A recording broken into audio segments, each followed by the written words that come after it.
Hey everybody, welcome back to Quali-Tea time. It's been a while, in large part because the numbers have been advancing at a rate that made recording on Mondays and releasing on Wednesdays completely pointless because they were just so far inaccurate.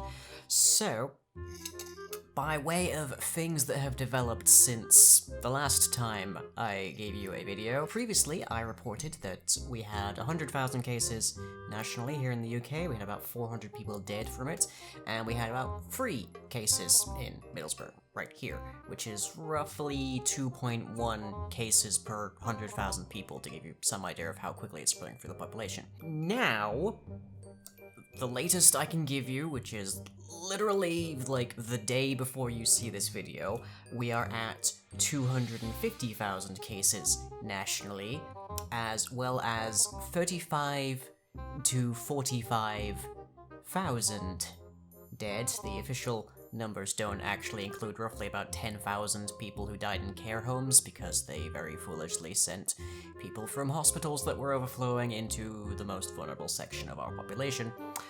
And then meanwhile here in Middlesbrough we have 638 cases, which is roughly 453.9 cases for every 100,000 people. So, the UK is now the second most impacted country in the world, the first being the United States, who somehow have an even more lax lockdown procedure than we do right now. A lockdown has been enacted, but it is not communicated very well. It is not being enforced pretty much at all, especially outside of the capital, London, and more or less businesses are taking their own initiative on how to actually enact lockdown measures of very, very varying kind of intensity. The two most outstanding stores that I can name here in Middlesbrough have been the Boots in Cleveland Center, as well as the major Sainsbury's. Those two are doing really well. They are regulating inputs, they are making sure that the people inside are actually staying distant. Boots even straight up asked me, whilst I was just stood out there with a mask on and everything, if anybody in my household was sick before they let me in. And honestly, whilst they could still be doing better, because they're not really doing much in the way of PPE in all cases, and there's some lapses of protocol I won't really, harp on about, they're doing really honestly very well. And cheers to Boots and Sainsbury's in that regard. I wish the rest of our nation was doing better.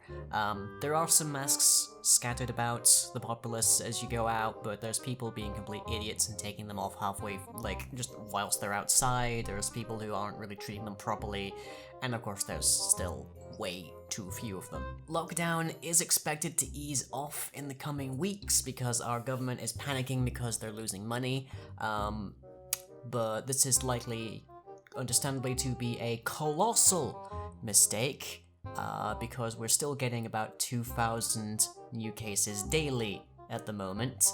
We haven't actually finished the last wave of disease cases, so we're not even necessarily going to get a second one, we're just going to massively exacerbate the current one.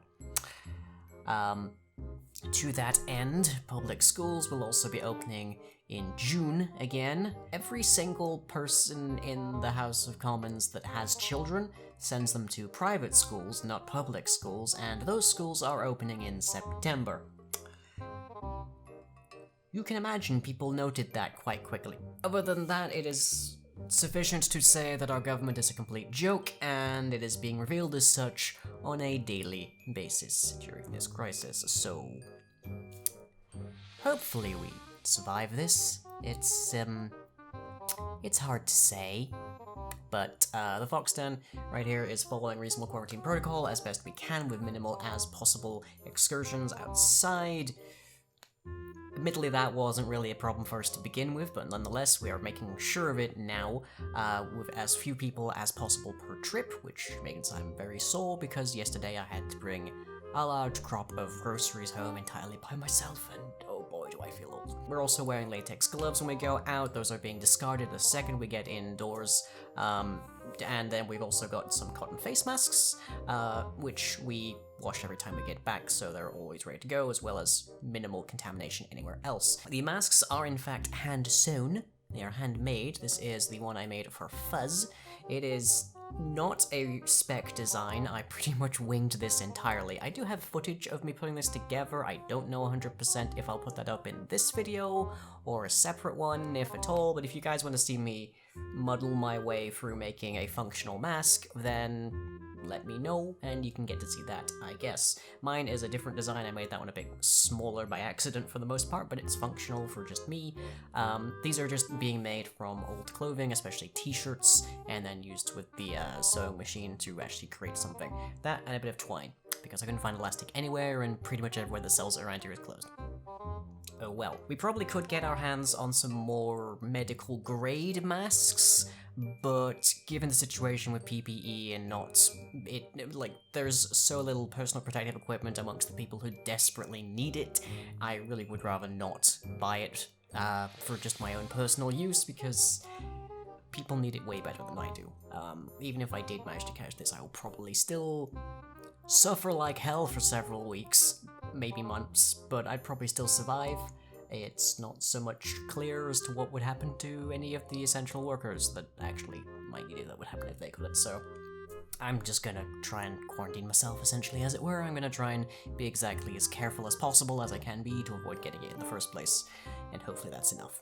But other than that, I made a little bit of progress on some other sewing projects. I still need to get some more yellow felt from Boys, but Boys are closed during the pandemic, so I can't really get too much more done on Carol's witch hat. But that said, I have managed to make 6 of these lovely little flowers. These are blue lilies, or orchids. I can't remember exactly. My grandma was the botanist. I'm not so clear on that.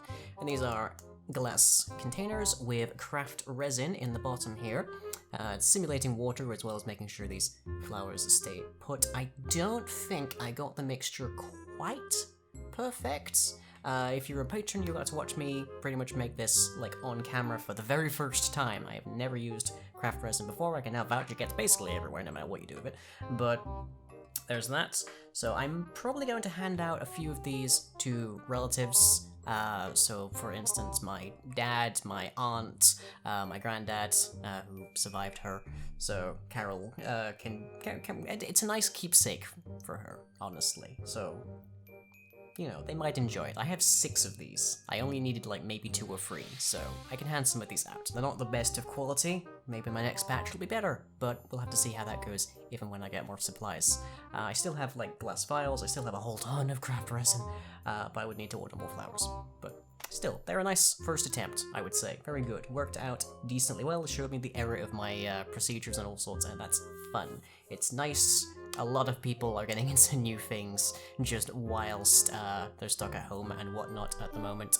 So, you know, it's nice to try and find stuff that I can do around the house and such. Other than that, we are mostly surviving, save for the general ambient sense of extreme anxiety, which I think everybody is feeling right now and is getting...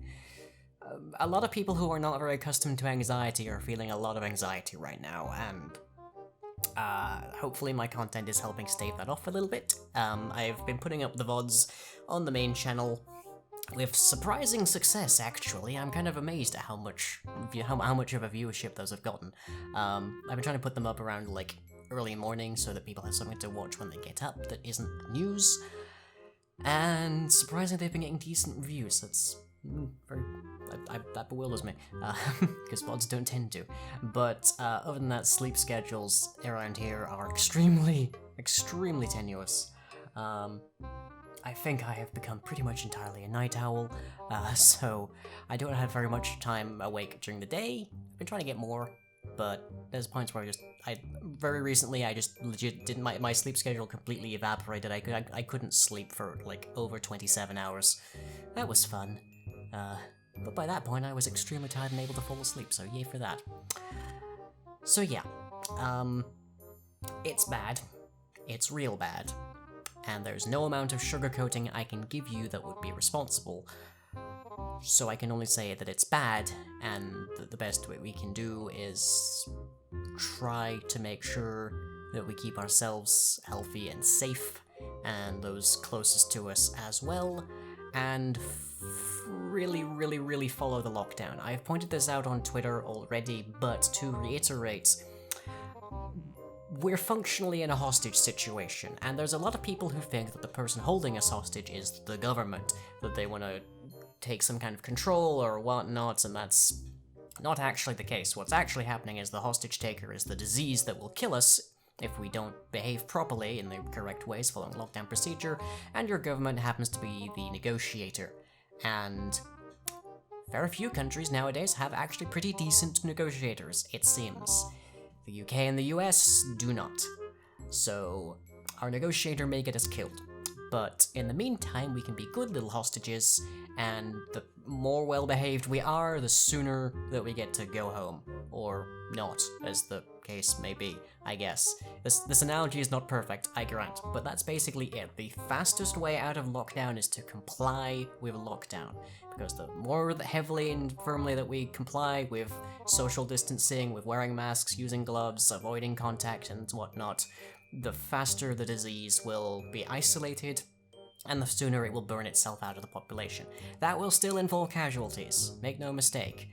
It already has involved casualties, and it will still have more, but it will not be able to jump through the population as easily, and then it will be not even so much a case of not overwhelming the NHS. At that point, what the NHS will have to deal with will be very small indeed.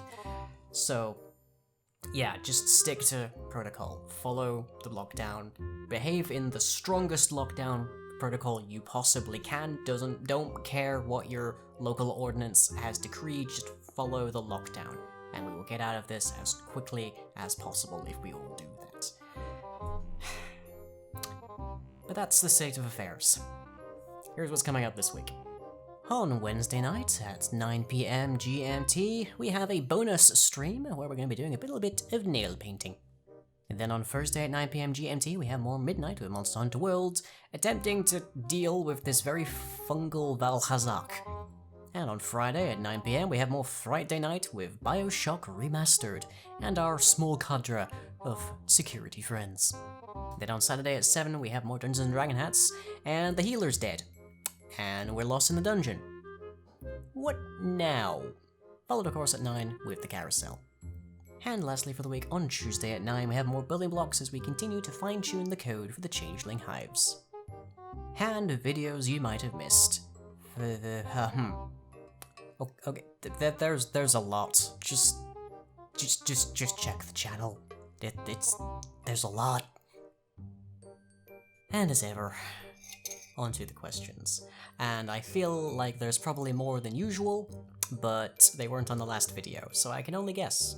But if you wanna shoot me some questions, or if you just want me to mumble my way through some comforting platitudes, and you don't feel like checking my Tumblr blog for all the Vox posts I make with such, then drop them in the comment section down below. Meanwhile, I hope you all are staying safe, and I hope you continue to be, and I shall as ever catch you all next time. This video was brought to you through the support of my patrons, whose souls are bound to my will in a mutually beneficial pact from which my influence over mortal affairs grows stronger by the day. To forge your own Faustian bargain in exchange for cool rewards and bonus content, look within your browser at patreon.com/lying.